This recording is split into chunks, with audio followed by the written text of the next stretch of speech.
So again, welcome to our Liberal Arts Lunch and Learn series. Today's topic is careers in advocacy. As the young adult advocacy coordinator, Larissa focuses on developing and training young adult advocates around the country. Specifically, she managed the Advocacy Core program, a group of 20 young adult organizers who mobilize their communities around one legislative issue every year. Larissa also oversees recruitment for Spring Lobby Weekend, a 4-day lobbying and educational event that brings together 500 young people from around the country. She graduated from the Pennsylvania State University in 2018. As a student, Larissa was involved with the Mock Trial Association, student government, and Planned Parenthood. Before working at FCNL, Larissa served as a fellow in the Pennsylvania House of Representatives. In her capacity as the House Fellow, she wrote a bill clarifying the guidelines used in child custody cases in which one of the parents has committed a sexually violent crime. Larissa, we are so excited to have you join us yet again. We appreciate hearing more about FCNL as well as your career. So thank you. Thanks, Katie, and thank you to everyone who is joining live right now, but thanks to all of you who are watching also this as a recording. I was just telling Katie before we started that the Liberal Arts College and specifically the Career Enrichment Network were instrumental in me being able to take the steps that I did in college in order to get to where I am now. Applying for funding and looking through all of the opportunities that they offer definitely set me on the right path, and I'm very grateful for that. So I'm so excited to be here again and to talk about what exactly I'm doing now. So like Katie said, I did graduate from Penn State in 2018, and I've been at the Friends Committee on National Legislation since then. I started as a fellow. The fellowship program is one of our young adult programs that you can apply for, and I'll talk about that towards the end. And then a spot opened up on staff, and I got the job to stay on and really help mobilize and empower young adults around the country. So I love, love, love my job, and I'd love to answer any questions that anyone has about it. But to start, I'm going to share a PowerPoint presentation, and we will talk about what lobbying even is. So let me see if I can do this from beginning. Katie, can you confirm that you can see that okay? Yep, perfect. Okay, perfect. So the title is Lobbying for Peace, Finding Common Ground. And I'm actually just gonna dive in right now into the title of this presentation. So the Friends Committee on National Legislation is a faith-based lobbying organization that's located on Capitol Hill. We are based in DC, and we work on national legislation. Obviously, change has to happen at all levels of government, national, state, and local, but we do focus on the national level. And because we are a faith-based organization specifically affiliated with the Religious Society of Friends, AKA Quakers, we do ground all of our lobbying and all of our policy stances, I guess, on the values of peace and justice. So that is not only how we choose what to support in Congress, but also how we choose to interact with members of Congress as we lobby them. So what is lobbying? Lobbying, if you read the description of this workshop, is often thought of as a bad word. So lobbying oftentimes is thought of as a way to kind of assert power with money. Lobbying, you think about kind of some shady, off the record conversations and things like that. And this is me letting you know that there is a form of lobbying that finds its power in money. A lot of, large corporate interest lobbying organizations, they have a lot of money to pay in order to be at like a large event, right? Those large donor events for candidates, for example, or for members of Congress. they're very expensive. You have to pay a lot in order to get into those events. And lobbying organizations with a lot of money will use the money to kind of open the door and get access to those members of Congress and actually speak with them. That is not what we do. So lobbying at a base level is speaking to your members of Congress and telling them what you care about at a base level. Notice it doesn't say professional lobbyists. It doesn't say corporate interest lobbying. It just says speaking to your members of Congress, meaning anyone could be a lobbyist. And that is something we really pride ourselves on at FCNL, specifically in the young adult program, which is what I help run. This idea that anyone can be a lobbyist. All you're doing is influencing another person as they make decisions. So if we don't have all of this money to open doors and get into those, exclusive donor events or whatever, how exactly are we finding our power? In grassroots lobbying, in constituent lobbying, that's all of us. We are constituents. We live in a place that is represented by someone in Congress. So that automatically gives us authority to speak to that member of Congress. Even if you're not, for example, from Pennsylvania, but you go to Penn State, the fact that you are a Penn State student already opens the door to being able to speak to Pennsylvania legislators. So you have the power to speak to a member of Congress at any moment, and I'll tell you exactly how you can do that. But the power that we find is in the number of people that we bring together. So with grassroots lobbying and constituent lobbying, what goes hand in hand with that has to be organizing. So organizing and lobbying for us at a grassroots level goes hand in hand. If it's just me telling Senator Toomey, for example, of Pennsylvania, that I want him to do something, he has to listen. He has to be writing these notes down. I'm one of his constituents. But how much more powerful would it be if I spread the word, educated 20 of my peers about this issue, and then 21 people showed up on that Zoom call or showed up to his office, maybe in the future if we're able to do in-person lobbying. If those 20 people are all saying the same thing, I put in the work to organizing them, that's already more powerful, right? And now imagine that on an even grander scale. FCNL is not the only organization organizing people to lobby their members of Congress. We have coalition partners doing the same thing. In all 50 states, we have people working on this. So imagine hundreds and hundreds and hundreds of people all working on this, all organizing each other, all educating their communities and saying the same thing to their members of Congress. That's where we find our power. It's in the organizing that we do, as well as the stories that we tell. So I don't need to be an expert in order to talk to a member of Congress. You might think I have to be, right? So how exactly can we make a difference if I'm not an expert, I'm not a professional lobbyist, this is me telling you you can make a difference, but how exactly? So it is very unrealistic to assume that any constituent can become an expert in literally every topic ever that affects them, right? I'm affected by tax law. I'm affected by healthcare laws. I'm affected by, laws related to immigration, depending on which family members we might be talking about. Do I know every single thing about all of those laws? No. But I know exactly how they affect me, and that is where my power lies. So we really base our lobbying and storytelling. Why do you care about this issue? How is it affecting you? Tell your member of Congress how it's affecting you.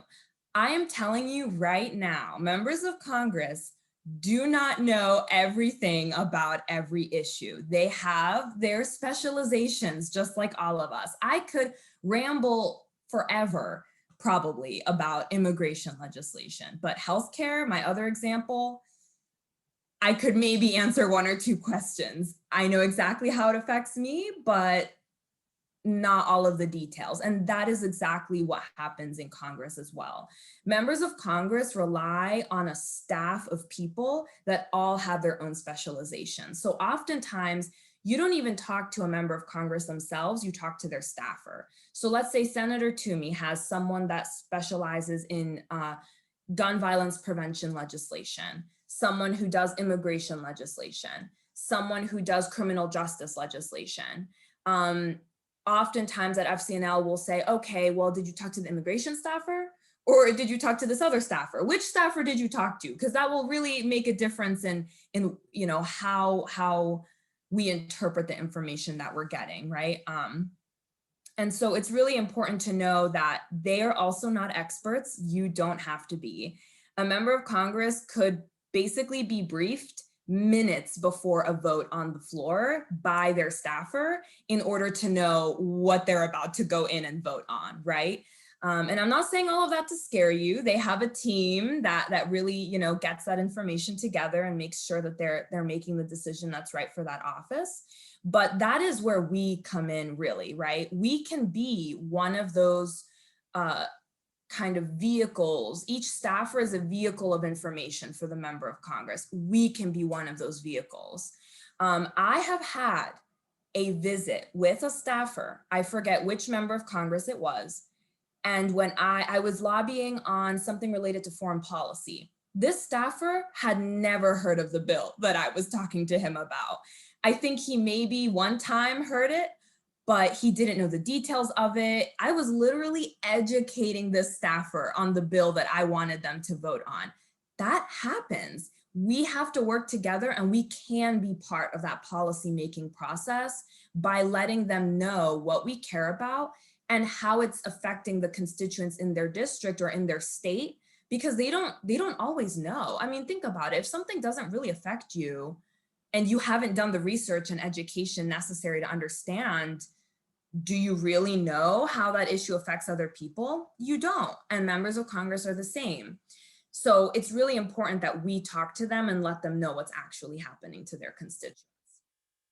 So the Congressional Management Foundation released this study. It's now 10, 11 years old, but you know, the data of it still stands, or I should say that the conclusion of this still stands, which is that congressional staff were asked, what exactly influences you the most, right? There are many ways to advocate. You can call the office, you can send a letter, you can send an email, you can literally do all of those things. But the thing that they mentioned really influences the most is those in-person lobby visits from constituents. They can no longer be in person. They are now either over the phone or on Zoom, but the spirit of it still stands. It's that direct communication, one-on-one, screen to screen, face to face via the screen, right? It's still the same thing. They are heavily influenced more than all of these other options by those direct contact visits now over Zoom, where constituents are really telling their stories. Okay, so how exactly does a lobby visit even sound? You know, I think it's one thing to talk about, oh, lobbying, we can all do it, great. You're telling me I don't have to be an expert, but what do I say in the visit then? This is the quote roadmap that we use. So the lobby visit roadmap is how we train groups to lobby together. You can absolutely lobby by yourself, but doing anything with a friend is always just a little bit more comfortable, always just a little bit more enjoyable. So, and like I said, our power comes from organizing. So we really encourage constituents, if they're interested in lobbying, to just take that extra step and find 2 or 3 other people that could join on that visit. Again, this roadmap can easily be translated to just one person, but it is structured in a way that assumes a group of like 3, 4, maybe even 5 people. So the way that you would lobby is, first of all, you introduce yourself, and it's not just, hi, I'm Larissa. No, it's, why should this person be listening to you, right? If I'm talking to Senator Toomey and I've never been to Pennsylvania and I live in Alabama, it's like, why am I talking to him, right? So my boss is a big fan of saying that take this moment to just really kind of connect with that staffer, right? At the very beginning, I said, we try to find common ground. We are nonpartisan, so we work with both Republican members and Democratic members. And the way that we do that, because we don't always agree on things with the people that we're lobbying, the way that we try and approach in a way that's not hostile, in a way that is, wanting to have a conversation and finding that common ground to move forward, is by introducing ourselves, saying where we're from. For example, if I lobby Senator Toomey, I'll be really clear. I'm from Altoona, Pennsylvania. I went to Penn State. I don't know. I think one time I joked about Sheetz because Sheetz is so purely Pennsylvania. Obviously it's in other states, but it was started in Pennsylvania. So just really connecting on the fact that, hey, you don't know me, but we experience the same culture of the state, right? And then thank them for something. You might not agree with a single thing this person has done, and you should still work on finding something to thank them for. Remember that they're also people, and in a pandemic especially, we need to take that time to just kind of connect and be clear that it's just unrealistic to think that things are business as usual, right? And I know that this is like the 500th millionth time that you've heard someone say, take care of yourself, make sure you're connecting with people, but it's because it has to be emphasized at every turn. So we don't forget that this is not normal and that we should be taking some time to connect with each other. So thank them, even if it's just for taking the time for this meeting. For Senator Toomey, for example, I will often thank him for how much he does for veterans. I know that that's really important to him, and it's not necessarily an issue that I work on very closely. I wouldn't even say I know a lot about what he does, but I know how much he advocates for that community, and so I'll thank him for that. And I'll thank him for attempting bipartisan legislation whenever he can, but then encouraging him. And then I transition into the ask. Right? The ask has to be clear, concise, one thing. It can't be, can you do this, this, this, this, this, and this? Visits are oftentimes 15 to 20 minutes. If you get over 15 or 20 minutes, I'm like, whoa, take advantage. That is rare. I'm so happy for you. But I prep all constituents to assume that short amount of time. So the ask has to be clear, just one thing. You're asking them to do one thing: co-sponsor this bill, publicly support this bill. Sometimes we even say, maybe your senator or representative is already really supportive. Everyone can do more. Until something has become law, you can always do more. That's my theory. And so, someone who has already signed on to a bill, someone who has already done a really great job in being a champion on this, if it's not law, I'm going to ask them to keep doing more. And some of that might be, can you make a public statement? Can you tweet about this? I mean, think about how often politicians will just tweet something or say something in the news, and then the entire country is talking about what they said. They have a lot of power, and we want them to wield that power for issues of peace and justice. Then you get into the stories. The story, again, is why you care about this issue. How might it be affecting you? Follow that up with a couple facts, right?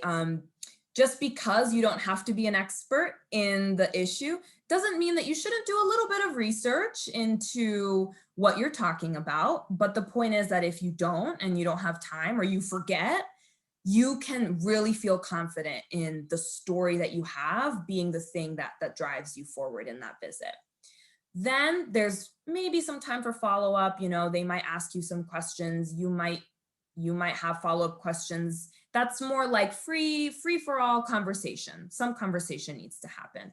But before you end the meeting, you thank them again. You repeat the ask. I always say it needs to be a sandwich. The ask needs to sandwich the rest of the visit. And then you follow up with them after. You say, what's the best way to follow up with you? Can I send you an email? Or, you know, if there was a question that you didn't know how to answer, you can say, I'll follow up with you once I have figured out that answer, right? So I'm gonna give an example of what this sounds like, because this looks like a lot, and I literally just said it's only 15 minutes, right? So I'm gonna give an example of what that sounds like. But first, I'm gonna talk about what stories can we actually tell. There are a couple different ways that you can tell stories. Because you might be sitting there thinking, well, I care a lot about this, but that hasn't affected me per se. I just care a lot about it. You always have a story. So when people tell me, oh, I don't have one, that's wrong. You always have one, I promise. There's a reason you care. So number one, it could be a story that connects with your identity. For example, as a young person, as a student, as a person of color, etc. A story that reflects the need to advocate at this moment. So for me, this is urgency. And I did give immigration examples because that is the issue I'm currently kind of running the grassroots strategy on. So all of my examples are related to immigration. And this one's a little bit outdated because obviously I wrote this while Donald Trump was still president, and because he no longer is, this fact doesn't necessarily, it's not true anymore, right? It's not, the program is no longer under threat, but I still think that the example stands as a good story from a couple months ago. And then finally, a story that demonstrates a direct impact on you, your family, or your community. And my example there is that there are over 13,000 Dreamers in Pennsylvania. So very quickly, I would summarize these as, your story can be about identity.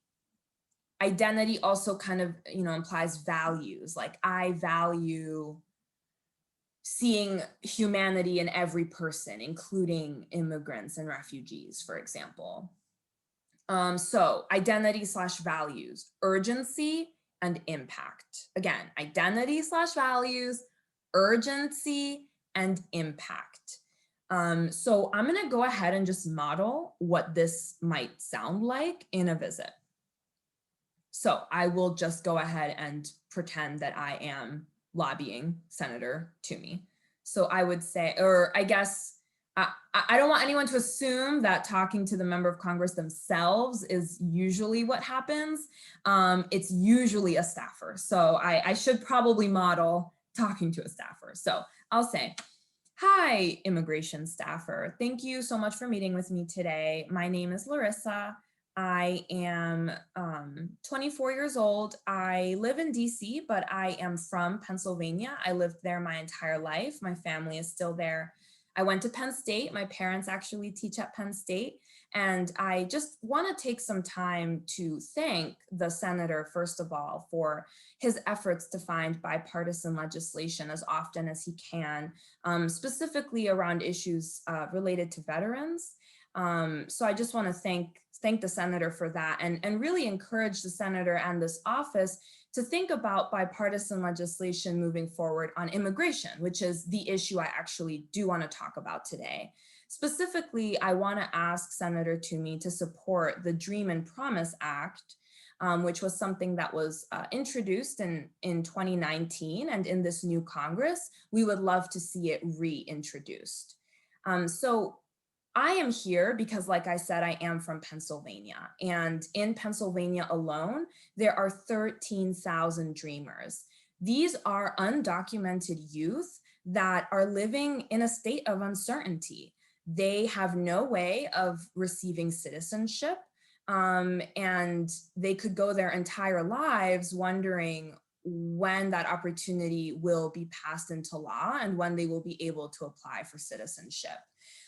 So while I myself am not directly impacted by this program, it is significant that there are 13,000 constituents that you represent that would absolutely benefit from a pathway to citizenship being introduced into law. And for that reason, I'm asking you to either reintroduce or publicly support the Dream and Promise Act. That's it. I'm done, right? So the staffer could easily then start asking me questions. I could get into the details of what the bill actually is, but I kept it pretty vague and short on purpose to really emphasize the fact that you don't have to make it that long. The story doesn't have to be something poetic and beautiful. It's just a conversation, right? It's not a presentation. You're not being graded on it or critiqued on it. It's literally a conversation. Think about the times that you've tried to convince a professor for like an extension on a paper, or you've tried to convince your friend to go eat at this restaurant, or I should say, order takeout from this restaurant instead of this one. It's as simple as that. Although, you know, the fact that it's on a national scale related to legislation can feel really daunting. I want to kind of show some examples of people who have done this really successfully and have had no experience before that doing it successfully. So it really anyone can do this. And real quick about the identity and the values, you might be wondering, like, what does that sound like, right? Because the one I gave was pretty straightforward. So when I worked on gun violence prevention, my story was related to identity and values. I am very fortunate that I myself, and I don't know anyone that has been affected by gun violence. But I do have a little brother who went to a school. And at the time I was working on this, he was going in person to this school. And so I talked about the value of protecting our children, of wanting our children to get an education without fearing that they might have an active shooter drill or an active shooter actually in the school, right? And so that is where I would kind of draw on that value of wanting to protect our children by talking about my own little brother and how that really motivates me to work on gun violence prevention. So how to prepare for a visit? You should do your research. Again, this is a suggestion that you should know all of these different things. If you have time to do the research, these are some suggested things that you could look up. It's not just what policy are you asking them to support or what do you want them to do, but if you know a little bit about them, right? Like even the fact that I knew that Senator Toomey will work on issues related to veterans, like I didn't just know that off the top of my head. I did a little bit of research on him. I'm also subscribed to his emails and things, so I know because I read about it a lot. So a little bit of research would be good. But again, none of this is like a must in order to be lobbying. Just some suggestions. Find a thank you, schedule the meeting in advance, and I'll tell you right now how to do that. And just do a little bit of practicing ahead of time, right? In the mirror, to your friend. And if you have a group, the group can get together and talk about who's gonna say what, who's gonna tell the story, who's gonna give the ask, who's gonna take notes, things like that. So I think that's the last slide I have, but I'm gonna stop sharing and then reshare the resource I have. Well, I shouldn't say but FCNL has created for you all to be able to contact your members of Congress and their offices. So this is what's called our Action Center. If you go to fcnl.org/Congress, really easy, fcnl.org/Congress, you'll end up on this page. I've already logged in. It says, hello, Larissa. And all I had to do was put in my address so that they knew who my representatives were.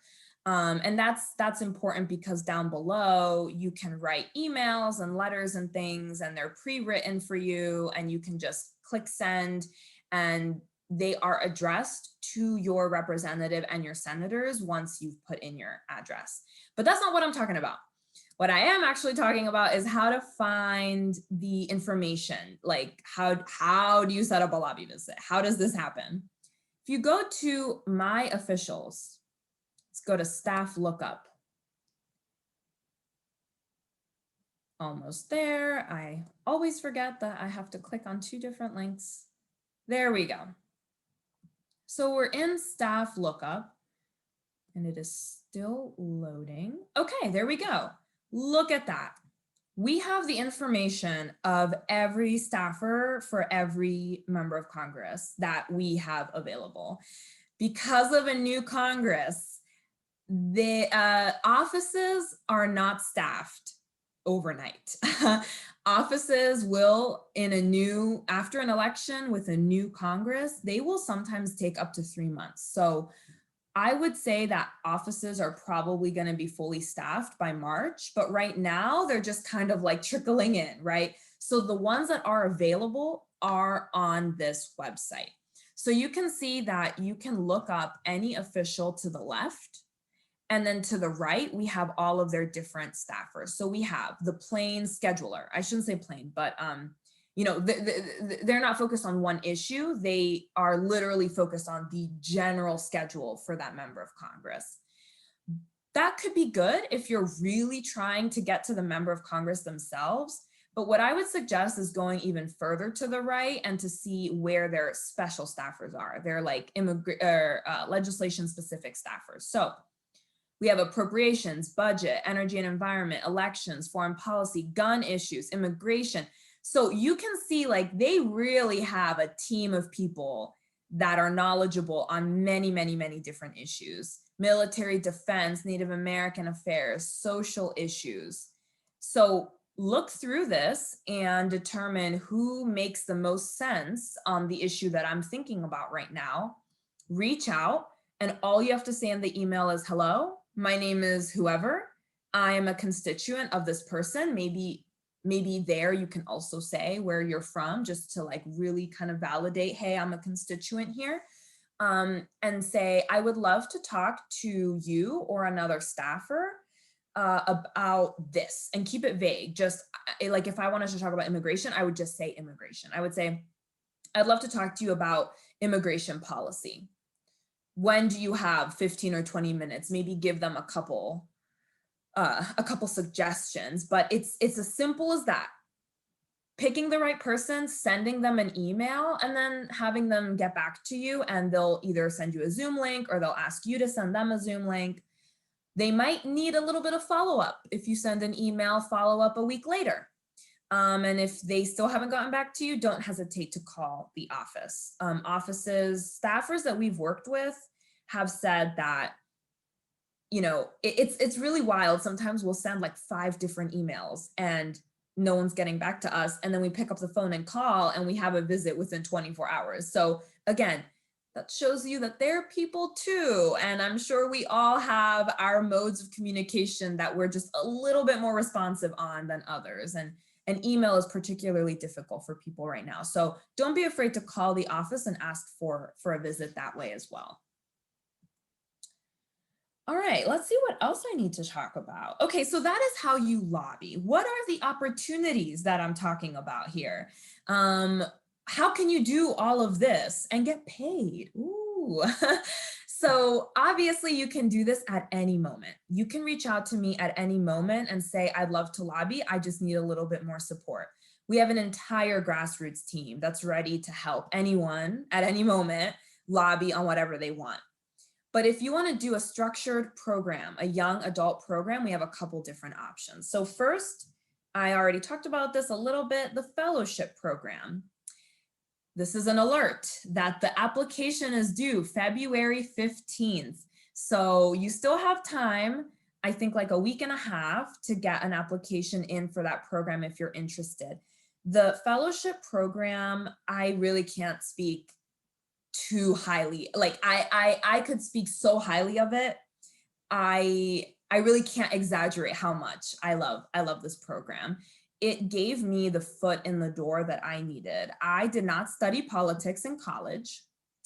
I did mock trial. I focused on, I took some poli-sci classes, but I wanted to do advocacy work, and I had no idea A, what that meant, and B, how to do it. And this program places you either on a policy team where you are a lobbyist. You register as a lobbyist, as a young fellow. One of the fellows that I worked with when I was a fellow, he tried to make a donation to one political candidate. And I won't say who, it was just $10. This person literally, like their campaign, returned those $10, like denied the $10 to this 22-year-old kid because he was registered as an official lobbyist via FCNL. And that blew my mind. I thought that was really interesting because you are a professional lobbyist as a fellow. You work with one person, your supervisor, and if you're on a policy team, that is the lead lobbyist for that issue. So you could be on the immigration team. You could be on one of the foreign policy teams. You could be on the environment and sustainable energy team. Really, you can choose what issue you're passionate about and focus on wanting to be on that team. You are writing action alerts. You are briefing people on strategy. You're on coalition calls. Young fellows really are given a lot of responsibility in a way that is guided and meant to help you learn how to do these things for your next step. It is paid. Like I said, you do get a salary, you get health care. There is sick time and vacation time as well. It is 1 year after graduation. So up until you're 30, which is what we consider our cutoff for young adult, and you've graduated, you can do this at any moment. So if you're a senior right now, you can apply. If you're a senior and you already have your plans and 5 years from now, you decide you want to change your mind, you can still do this program. This program really is available at any moment after you've graduated, and it is a year-long program. So if you're not on the policy team, there is one grassroots position, and that's the position that I supervise. And that person is really in charge of recruiting people, organizing people, and mobilizing them for our major conference, which happens in March. So it's not just a conference, it's also a day of action. And as the grassroots young fellow, you really are the national organizer for this day of action. It is, I just remember when I joined FCNL and I was told that, I was like, oh God, oh no, I hope you all tell me how to do this. And they did. And I stayed at FCNL, and I really feel that I grew in a way that was just invaluable to my next steps.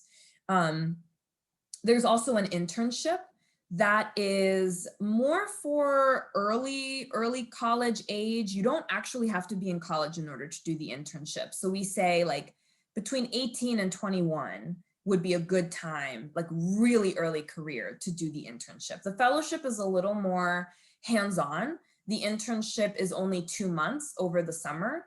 It is still hands-on, you still get projects to do, but it is more of a traditional internship where you know, you're not necessarily given an entire project to own and manage on your own.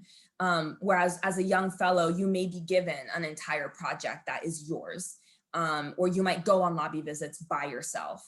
As an intern, you won't necessarily do that, but you will lobby, you will be connected with staff. And that is due March 26th. The internship is very competitive. We take, I think, like 6 people, maybe last year it was even less than that, and we get hundreds of applications. So it is a really great experience, but both the fellowship and the internship are pretty competitive.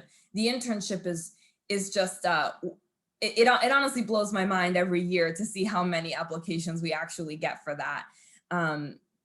But it is going to be remote. It was remote last year. It is going to be remote this year. For the fellowship, we don't even know where staff is going to be by the time the fellowship starts, which would be in August. You work August through May. So I can't say that the fellowship is going to be fully remote, but you can basically assume you will start remote. And at some point you might get notice that the office will open up. So I unfortunately can't say that it will or won't be fully virtual, but the internship will be fully virtual. And it is the months of June and July. Finally, we have the Advocacy Core, and that is due April 12th. So the Advocacy Core is my favorite program. It is our community organizers.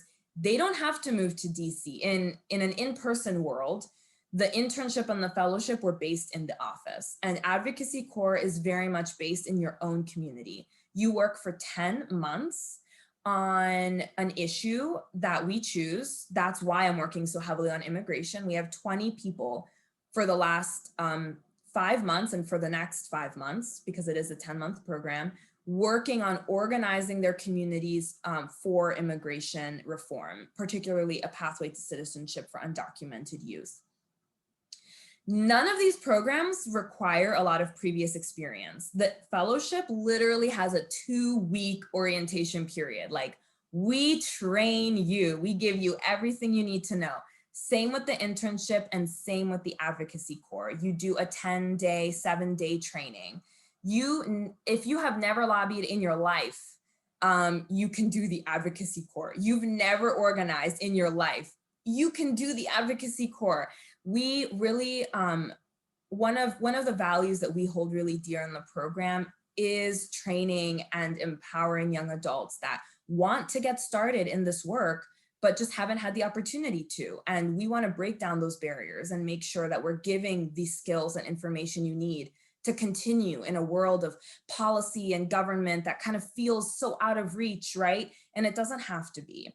So in order to kind of emphasize my point here, I want to show a picture of one of our Advocacy Core members that recently had a member level visit with Chuck Schumer. So I don't know if you can see that Chuck Schumer, I don't know if you can see my mouse, but there he is right in the middle. And our Advocacy Core member, Tanzania, she's highlighted up here with the red headphones. She did not have advocacy experience per se. She was trained fully by us on what immigration reform looks like, how to lobby, how to actually reach members of Congress. It took her 3 months of persistence, phone calls, emails, media. I mean, she really worked very hard. And look at that. She met with the Senator Chuck Schumer, Majority Leader Chuck Schumer himself. And that was really, really exciting. That does not happen every day. Not even the professional lobbyists on staff have recently gotten a visit with Chuck Schumer. So this is me showing that, you know, you can tell maybe is one of the youngest people on this call. And she organized this entire thing, trained everyone on this call to talk to Chuck Schumer about immigration. So we really pride ourselves in our ability to train people and empower them to make really, really awesome progress on their advocacy work like this. So I told Tanzania, I'm never gonna stop bragging about the fact that she managed this. And so this is me bragging yet again. The last thing I'll say before I take some questions is that our advocacy conference, our massive day of action, that is March 20th to the 22nd. You don't have to pay for it. It is virtual. You don't have to apply. All you have to do is register. And again, it's a Saturday, Sunday where we train you on how to lobby. We train you on the issue, which this year will be police violence and specifically banning chokeholds, banning no-knock warrants, and demilitarizing the police, limiting the amount of military-grade weapons that local law enforcement receive. So those are some of the key points that we're going to be working on during this conference and day of action. And so I'm going to go ahead and put a link in the chat. This is a sign-up sheet. For those of you who are interested, this is signing you up only for young adult emails. So literally emails from me, like only me. You'll get me in your inbox, and it will be reminders of when these different things are due. Also reminders about the conference. So really this is a way for you to get constant, I should say constant, maybe like twice a month updates on when different applications are due and when other opportunities arise. I take it very seriously to send out opportunities via this young adult list. And so if you sign up, you will hopefully be getting lots of opportunities in your inbox that you'll be really excited about. And the last thing I'll put in the chat is a link to this conference. So it's called Spring Lobby Weekend, and registration is currently open. So if you are interested, register. We are currently sending stickers to people who register early. And if you sign up, you'll get an email with an image of what the sticker actually looks like. So I'd love to take some questions now. Katie, I don't know how best you want to do this. Sure. So if anyone I can move everybody to panelists if you're comfortable with it, or if you'd like to add a question in the Q&A, you can also raise your hand as a participant and I can allow you to talk and ask Larissa a question. Any questions?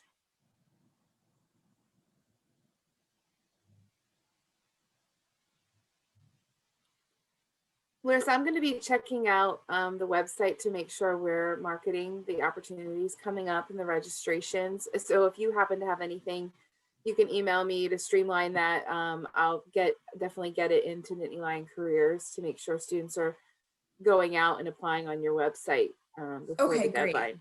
Great. Any questions? Oh, here we go. What kind of students is the fellowship really looking for? So the advice that I would give is, I mean, it's funny because I think a lot of times people say, oh, I want to work at FCNL or I want to do something like this because I really care about issues of peace and justice, or I want to change the world in some way, not to sound really cheesy. What I say is that's great. That's what we all want to do. That's why we're working at FCNL. But everyone who applies, the reason they're applying, I would think, is because they have those values and they want to achieve those things. So I would take it even one step further. And what we're looking for is someone who knows their story, understands what this is going to mean for the rest of their career and how it's going to help them grow. So if you're someone that has no experience in this, but you are very, very passionate, right?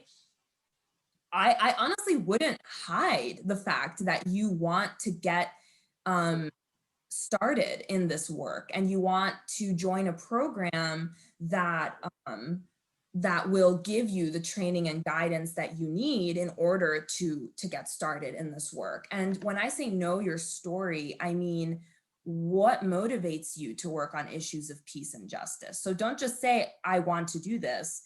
Why? Is it something that someone told you one time, right? My story, I won't give the full version, but one time when I was young, you know, I was giving a speech about some turtles for mock trial and why we should be protecting the turtles, right? And I had never really thought of my voice as being a tool for change. I was literally just in a competition, right? I was just trying to win the competition.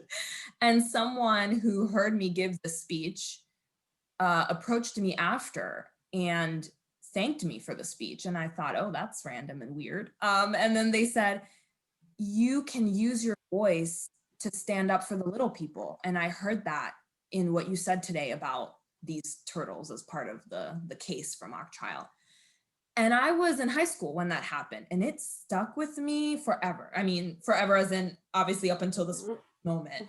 The fact that my voice could be used as a tool for change, and I could use my voice to stand up for those who maybe can't for different reasons. There are many barriers to access to the policymaking process.